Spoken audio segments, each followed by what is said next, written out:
Soledar में रूसी command post को तबाह कर दिया गया है। यूक्रेन के हमले में एक रूसी कमांडर की भी मौत हो गई। रूसी राइफल ब्रिगेड के कमांडर की जान चली गई है इस हमले में।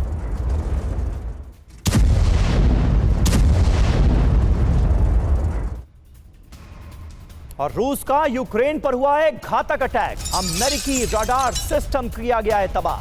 रडार सिस्टम AN/GPQ-36 को किया गया इस हमले में नष्ट। ये देखिए,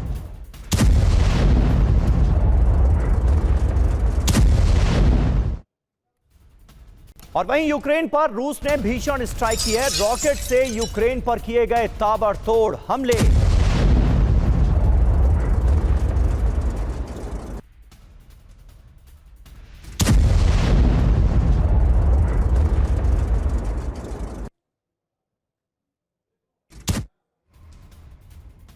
और अहम खबर है, ज़ैपोरिज़िया न्यूक्लियर प्लांट पर ड्रोन अटैक हुआ है। हमले के बाद प्लांट को लेकर IAEA का बड़ा दावा। न्यूक्लियर प्लांट की स्थिति काफी ज्यादा बिगड़ गई है। ये एक अलार्मिंग खबर है, चिंताजनक खबर है। ज़ैपोरिज़िया न्यूक्लियर पावर प्लांट को क्या इस हमले से खतरा पैदा हो गया है? ये बड़ा सवाल है।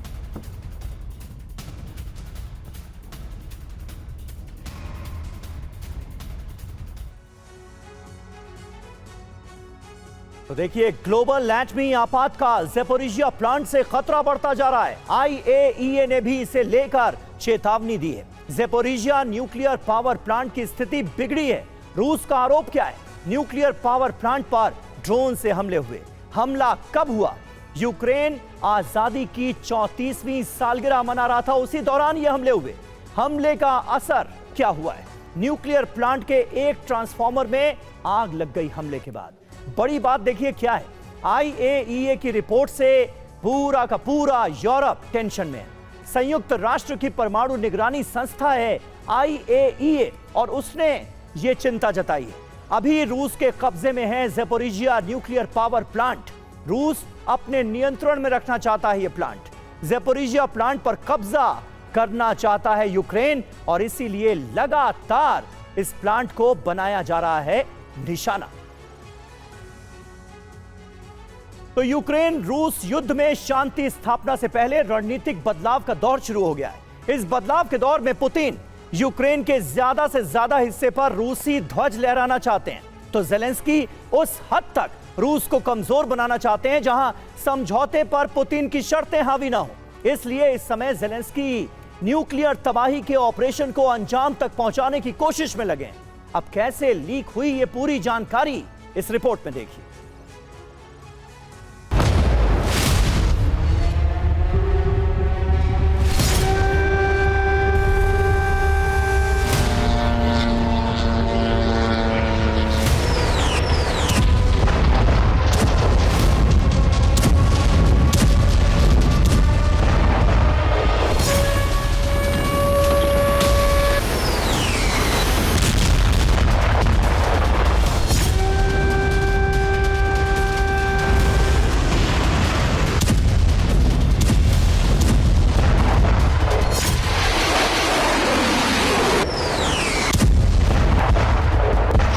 बनाने और रूस को नुकसान पहुंचाने के लिए ज़ेलेंस्की ने जिस प्लान के तहत हमले किए हैं, उनमें पहला है रूस की सप्लाई लाइन को तोड़कर ऊर्जा संकट बढ़ाना।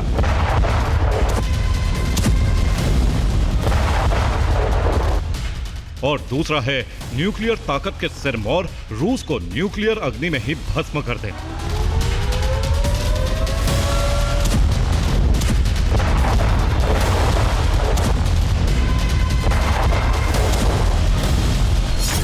इसीलिए 3 साल पहले ही नॉर्ड स्ट्रीम पर हमला हुआ, जिसमें 3 साल बाद इटली से यूक्रेनी सैन्य अधिकारी की गिरफ्तारी हुई। और इससे पहले कि यूरोप मुखालफत कर दे, ज़ेलेंस्की ने द्रुजबा पाइपलाइन को टारगेट किया, स्लोवाकिया और हंगरी में ऊर्जा संकट खड़ा कर दिया, और अब यूक्रेन ने रूसी न्यूक्लियर का इस्तेमाल उन्हीं पर करने का प्लान सक्रिय कर दिया।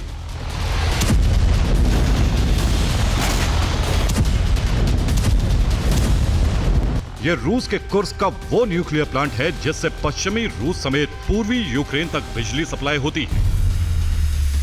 लेकिन 24 अगस्त की सुबह अचानक इस न्यूक्लियर पावर प्लांट की इकाइयों पर ताबड़तोड़ ड्रोन हमले। जिसमें ट्रांसफॉर्मर यूनिट क्षतिग्रस्त हो गई।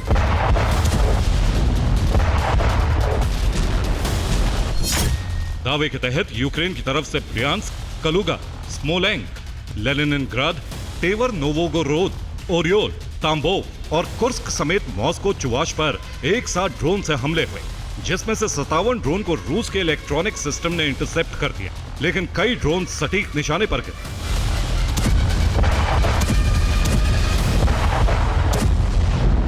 जिसमें कुर्स्क न्यूक्लियर पावर प्लांट क्षतिग्रस्त हो गया। हालांकि न्यूक्लियर रिएक्टर को नुकसान पहुंचने के बारे में कोई भी जानकारी नहीं है, लेकिन इन हमलों से साफ हो गया है कि ज़ेलेंस्की का इरादा कुछ और है। ज़ेलेंस्की रूस में चेरनोबिल पार्ट 2 को अंजाम देना चाहते हैं, हमला करके रूसी न्यूक्लियर फैसिलिटी को नष्ट करना चाहते हैं। इसे युद्ध के दौरान हमले में एक एक्सीडेंट का रूप देना चाहते हैं, ताकि न्यूक्लियर रेडिएशन लीक से रूस का पश्चिमी हिस्सा तबाह हो जाए। हालांकि इस हमले में कुर्स्क न्यूक्लियर प्लांट को ज्यादा नुकसान नहीं हुआ। ट्रांसफॉर्मर यूनिट नष्ट हुई है, जिससे यूनिट 3 में 50% लोड कम हो गया है, जिसे रिस्टोर करने का काम शुरू हो चुका है। लेकिन सवाल यह है कि आखिर ज़ेलेंस्की रूस में न्यूक्लियर तबाही क्यों चाहते हैं?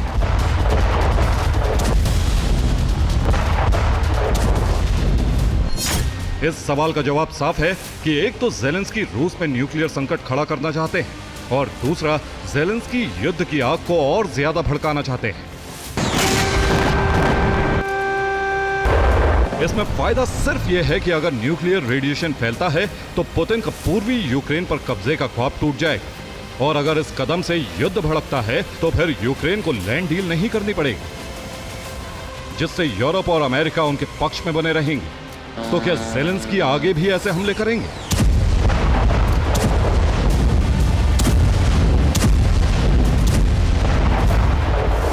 अगर हां, तो टारगेट पर कौन से प्लांट हैं? सूत्र बता रहे हैं कि यूक्रेन का पहला target Kursk nuclear power plant है। इसके अलावा लेनिनग्राद न्यूक्लियर पावर प्लांट भी टारगेट बनाया जा सकता है। अगर वो यहां भी नाकाम होते हैं तो नोवोवोरोनेश न्यूक्लियर पावर प्लांट पर हमला तय। यानी कुर्स्क के न्यूक्लियर पावर प्लांट पर हुए हमले में यूक्रेन नाकाम रहा है। यहां ना तो कोई कर्मचारी हताहत हुआ है, ना ही किसी न्यूक्लियर यूनिट को नुकसान पहुंचा है। इसके अलावा विकिरम का स्तर भी सामान्य है। तो क्या अब बारी लेनिनग्राद की है? और अगर है तो हमला कब होगा?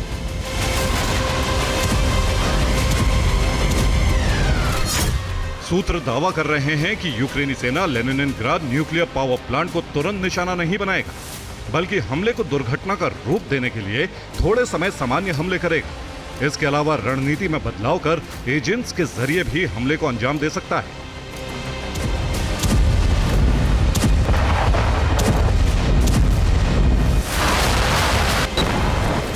सिर्फ यही नहीं, माना यह भी जा रहा है कि रूस के लिए न्यूक्लियर संकट गहराने के लिए ज़ेलेंस्की लेनिनग्राद और नोवोवोरोनेश न्यूक्लियर पावर प्लांट को एक साथ टारगेट नहीं करेंगे।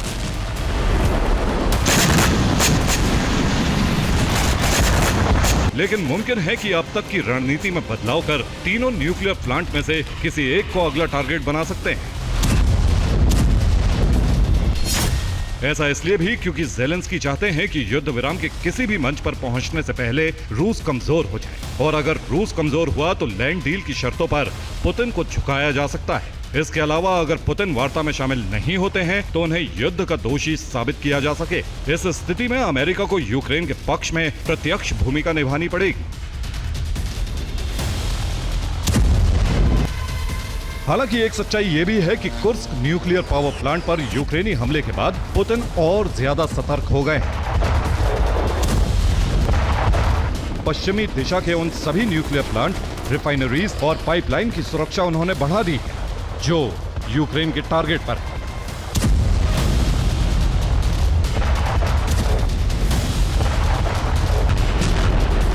इसके अलावा पुतिन एक्सीडेंट की रणनीति पर यूक्रेन के लिए भी संकट बढ़ा सकते हैं। Bureau report, TV9।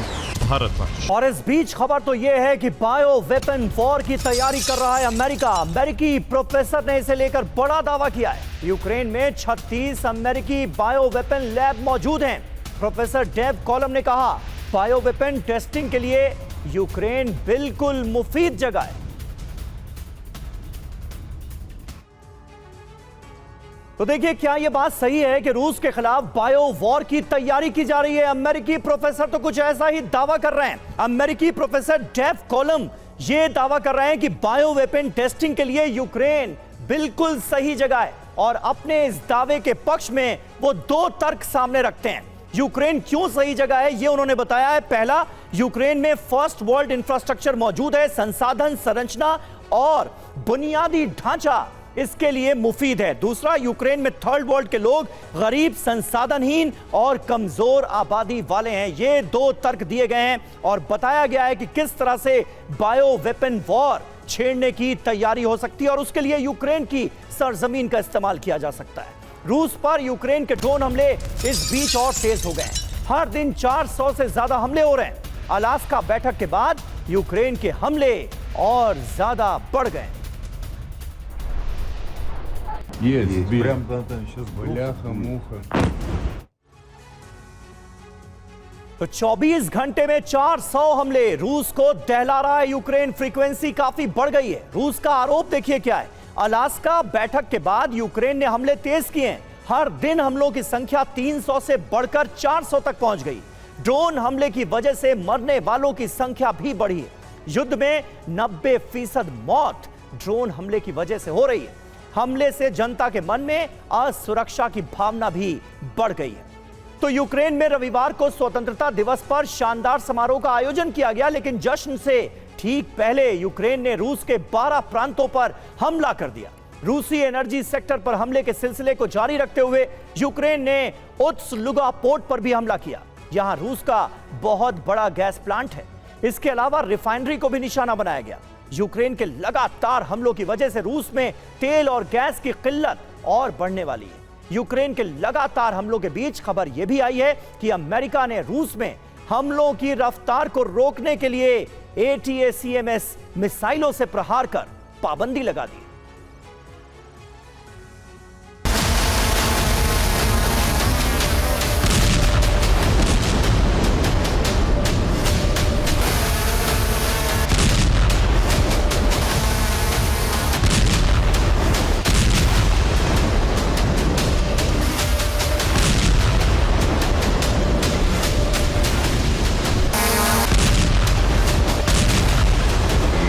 यूक्रेन की जमीन से निकलते ड्रोन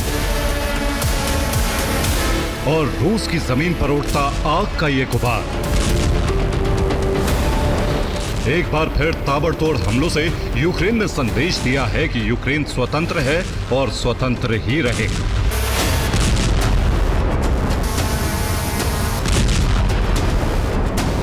यूक्रेन में ज़ेलेंस्की खास पोशाक में देश की स्वतंत्रता दिवस समारोह में शामिल हुए, तो वहीं इस दिन राष्ट्रपति ज़ेलेंस्की का सीना गर्व से चौड़ा रहे, इसका इंतजाम उनकी सेना ने कर दिया था।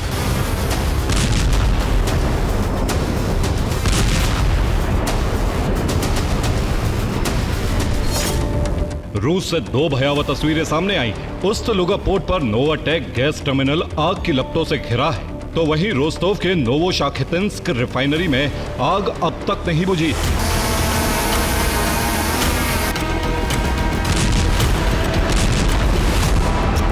रिपोर्ट के मुताबिक उस्तलुगा पोर्ट पर यूक्रेन के 10 ड्रोन गिराए गए, लेकिन फिर भी तबाही नहीं डाली जा सकी।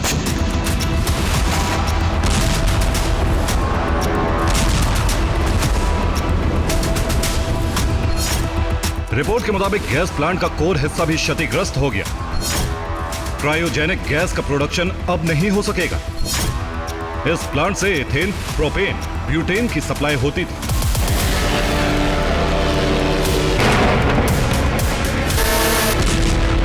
शनिवार रात से रूस पर यूक्रेन ने भीषण हमले की शुरुआत की और रूस के कई प्रांतों को एक साथ निशाना बनाया गया।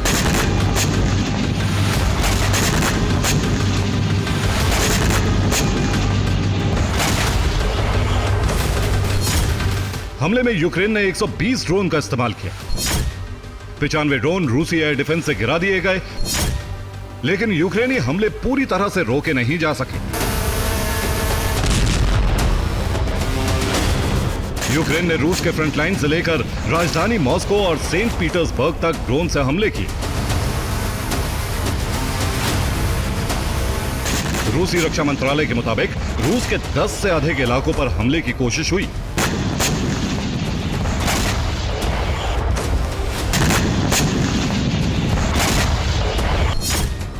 रूस के Bryansk, Tver, Kaluga, Oryol, Tambov, Novgorod, Belgorod, Rostov, Kursk, Smolensk, Samara और लेनिनग्राद तक हमले हुए। इसके अलावा क्रीमिया और तातारिस्तान में भी धमाके हुए। सेंट पीटर्सबर्ग, जो राष्ट्रपति पुतिन का होम टाउन है, वहां सुरक्षा के लिए कई एयर डिफेंस तैनात थे, लेकिन यहां भी यूक्रेन के ड्रोन तेल ठिकाने पर गिरे।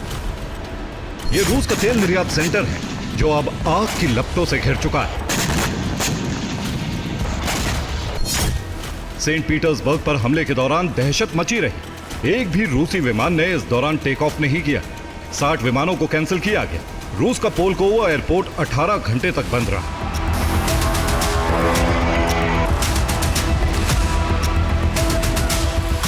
उत्सलुगा के अलावा रूस के सीजरान ऑयल रिफाइनरी को भी टारगेट किया गया। ड्रोन से यहां 20 धमाके हुए और उसके बाद आग की लपटें उठने लगी। अगस्त में रूस के 10 तेल ठिकाने जल चुके हैं। गैस के लिए कई शहरों में हाहाकार मचा हुआ है। तेल गैस की कमी को पूरा करने में मुश्किल हो रही है।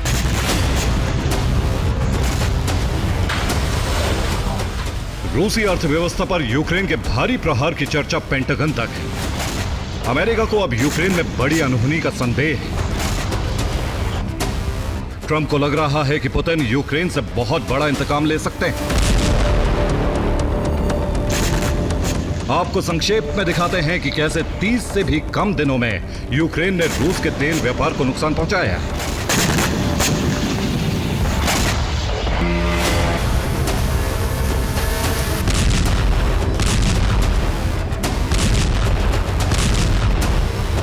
रूस के स्तावरोपोल में एक पूरा बाजार जलकर भस्म हो गया। रूसी मीडिया ने आग की वजह का खुलासा नहीं किया है, लेकिन माना जा रहा है कि यूक्रेन के ड्रोन हमले की वजह से यहां तबाही मची। यूक्रेन में रूसी सप्लाई लाइन को काटने के लिए एक बार फिर वोल्गोग्राद और रोस्तोव में रेलवे स्टेशन पर हमला किया गया। हमलों की वजह से रूस की 40 से अधिक ट्रेन कई घंटे रुकी रही।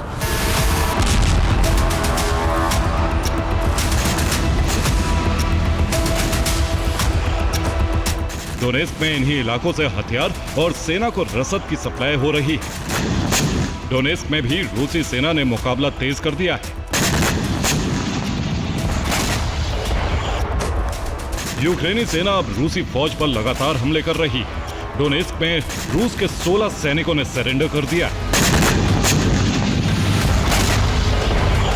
लुहांस्क में यूक्रेनी खुफिया एजेंसी से एक ऐसे ठिकाने को तबाह कर दिया जहां रूसी सैनिक रह रहे थे।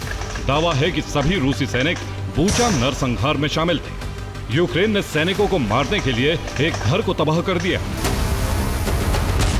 रिपोर्ट के मुताबिक यूक्रेन अब ऐसे ड्रोन का इस्तेमाल कर रहा है जिसे रूसी एयर डिफेंस गिरा नहीं पा रहे। पानी के रास्ते हमले के लिए भी यूक्रेन ने एक नया सरफेस ड्रोन तैयार कर लिया है। यह ड्रोन सिर्फ विस्फोटक से धमाके नहीं करता, बल्कि इस पर कई हथियार भी फिट किए जा सकते हैं। छोटे आकार का यह सरफेस ड्रोन भारी वजन उठाने में सक्षम है। आर्टिफिशियल इंटेलिजेंस के इस्तेमाल की वजह से यह ड्रोन दुश्मन पर सटीक प्रहार करने में सक्षम है।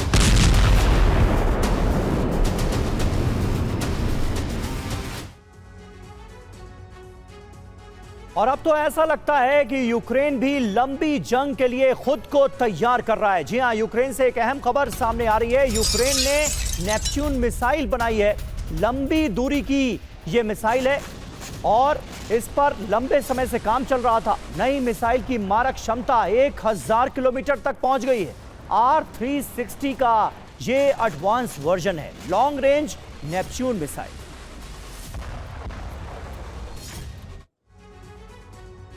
तो लॉन्ग रेंज नेपच्यून मिसाइल के बारे में आपको बता दें, मॉस्को से सेंट पीटर्सबर्ग तक इसके आने के बाद दहशत है। खबर यह है कि अब यूक्रेन के पास लॉन्ग रेंज नेपच्यून मिसाइल मौजूद है। मिसाइल की रेंज 1000 किलोमीटर तक है। मिसाइल R360 का भी मॉडिफाइड संस्करण है। मिसाइल की लंबाई 6 मीटर से ज्यादा है।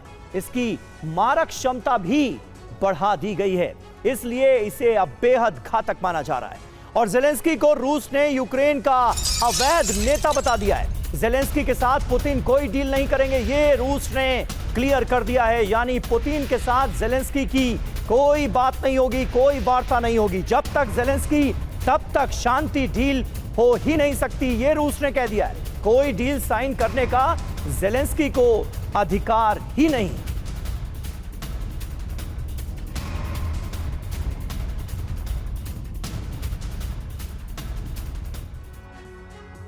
तो देखिए 72 घंटे के अंदर अंदर कैसे रूस का प्लान बदल गया, जरा समझिए। 3 बयानों से खेल पूरी तरह से बदल गया। इसका मतलब क्या है, ये अब आपको समझाते हैं।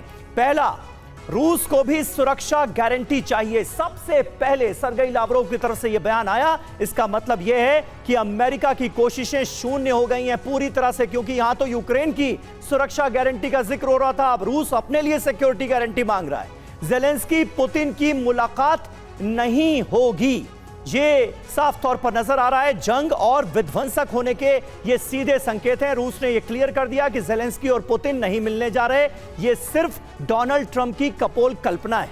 तीसरा, यूक्रेन के वैध नेता ही नहीं है जेलेंस्की, यानी जेलेंस्की को यूक्रेन का नेता मान ही नहीं रहा है। रूस तो बात क्या करेगा।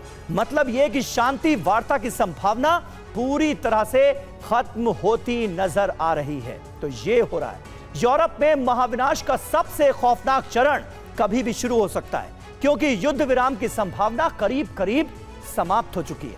अब पुतिन ने युद्ध की तैयारियां शुरू कर दी हैं, जबकि नाटो देश यूक्रेन को हथियार सप्लाई कर रहे हैं। ट्रंप का डबल गेम भी सामने आ चुका है। युद्ध विराम की कोशिशों के बीच अमेरिका ने यूक्रेन को हथियारों की खेप भेजना नहीं रोका। ऐसे में रूस को ट्रंप की मंशा पर भी शक है। अब सवाल उठ रहा है कि क्या युद्ध लंबा खिंचेगा, क्या रूस हमलों का विस्तार करेगा। अगर पुतिन ने ऐसा फरमान जारी कर दिया तो सीधा टकराव नाटो से होगा, और नाटो से टकराव का अर्थ है पूरे यूरोप में तबाही।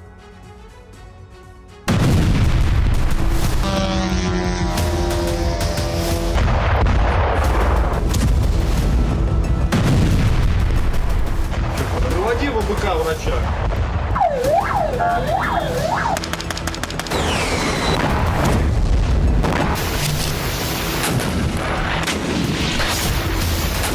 पुतिन का प्रण है, जब तक यूक्रेन का अंत नहीं होता तब तक यूरोप में विध्वंस बढ़ता जाएगा।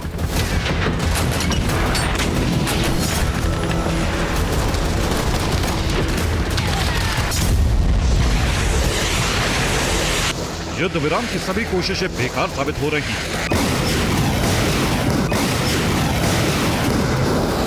इसीलिए अब तबाही का नया दौर आरंभ हो चुका है।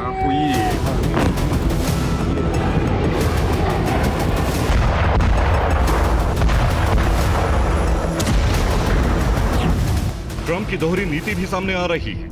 एक तरफ युद्ध विराम की कोशिश का दिखावा करते रहे, पहले अलास्का में पुतिन से मीटिंग की, फिर वॉशिंगटन में जेलेंस्की और दूसरे यूरोपीय नेताओं से वार्ता की, जबकि इसी बीच यूक्रेन को बारूद भी सप्लाई किया, यानी विध्वंसक हथियारों की खेप यूक्रेन पहुंचती रही।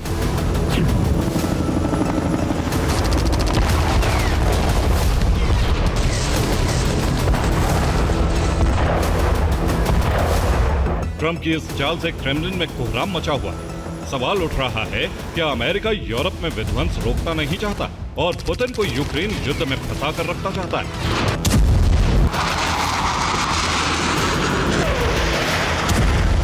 पुतिन ने भी लंबे युद्ध की तैयारी शुरू कर दी। अब सीधा टकराव नाटो से हो सकता है। इसकी कई वजहें सामने आ रही हैं। पहली वजह है, नाटो का सदस्य देश तुर्की यूक्रेन में सेना भेज सकता है। दूसरी वजह है, नाटो के दूसरे सदस्य देश भी यूक्रेन में पीस फोर्स भेजने की तैयारी में। तीसरी वजह है, यूरोपियन यूनियन ने यूक्रेन को हथियारों की सप्लाई तेज कर दी है। चौथी वजह है बॉर्डर से सटे नाटो देशों के नेटवर्क को रूस जाम कर रहा है। पांचवी वजह है पोलैंड के पास रूस रेडियो इलेक्ट्रॉनिक इंटेलिजेंस कॉम्प्लेक्स बना रहा है।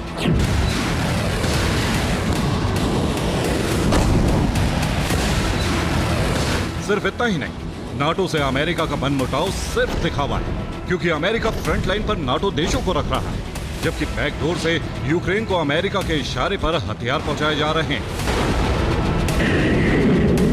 रूस ने भी अमेरिकी सैन्य ठिकानों की जासूसी शुरू कर दी।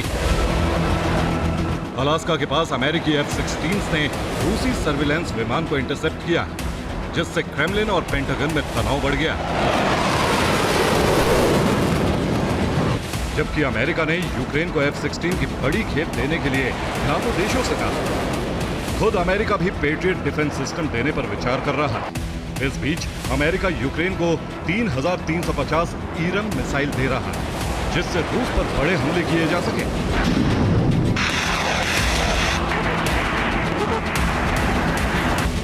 ऐसे हालात में यूरोप में शांति समझौता कैसे हो सकता है? अब पुतिन ने भी तीसरी वार्ता का विचार त्याग दिया। अब सिर्फ युद्ध के जरिए यूक्रेन का खात्मा करना ही आखिरी विकल्प है। अगर नाटो बीच में आया तो रूस नाटो में भी विध्वंस आरंभ हो सकता है।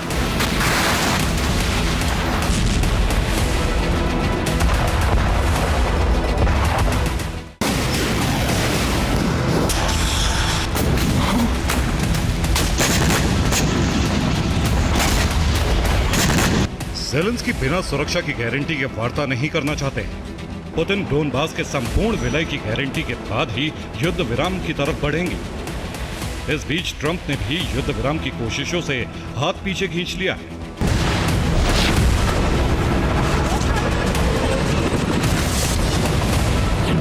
इस बीच यूरोपीय देशों का मंसूबा पूरा होता दिख रहा है, क्योंकि वो शुरुआत से ही पुतिन की शर्तों पर युद्ध विराम के लिए तैयार नहीं थे।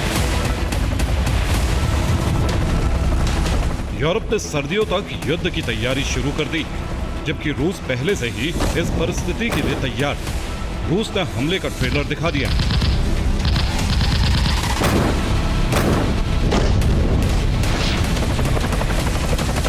पोलैंड की सीमा में रूसी ड्रोन का विस्फोट हुआ, जो बेलारूस की तरफ से आया, जबकि लिथुआनिया में भी रूसी ड्रोन दाखिल हुए, जिसके बाद नाटो ने इमरजेंसी मीटिंग बुलाई। मीटिंग में रूस को काउंटर करने के लिए प्लान बनाया गया, क्योंकि पुतिन यूक्रेन को हथियार सप्लाई करने पर नाटो पर क्रोधित है। पुतिन ने धमकी दे डाली है, अगर बारूद सप्लाई नहीं रोकी तो युद्ध विराम की संभावना पूरी तरह खत्म हो जाएगी। फिर टकराव सीधे नाटो से होगा, जहां रूस परमाणु हथियारों का भी इस्तेमाल कर सकता है।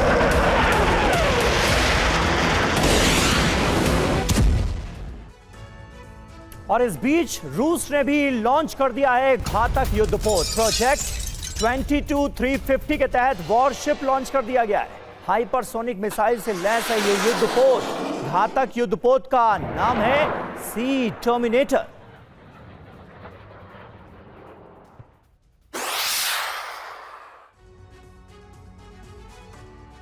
तो इसके बारे में अहम जानकारी आपको दे दें। रूस का सी टर्मिनेटर बरपाएगा कहर। न्यूक्लियर सबमरीन का काल इसे माना जाता है। सुपरसोनिक क्रूज मिसाइलों से यह लैस है, राडार की पकड़ में भी नहीं आता। एडवांस सोनार टॉर्पीडो लॉन्च सिस्टम है ये। आधुनिक एंटी एयरक्राफ्ट मिसाइलें इस पर तैनात की जा सकती हैं। इलेक्ट्रॉनिक वॉरफेयर सिस्टम लगा है। लगभग 55 किलोमीटर घंटा इसकी रफ्तार है। 3000 किलोमीटर से ज्यादा की इसकी ऑपरेशनल रेंज है। वॉरशिप पर एडवांस हेलीपैड मौजूद है। इलेक्ट्रॉनिक वॉरफेयर और डिजिटल सेंसर से यह लैस है। मल्टी डोमेन ऑपरेशन में भी ये माहिर है। तो ये है रूस की तैयारी।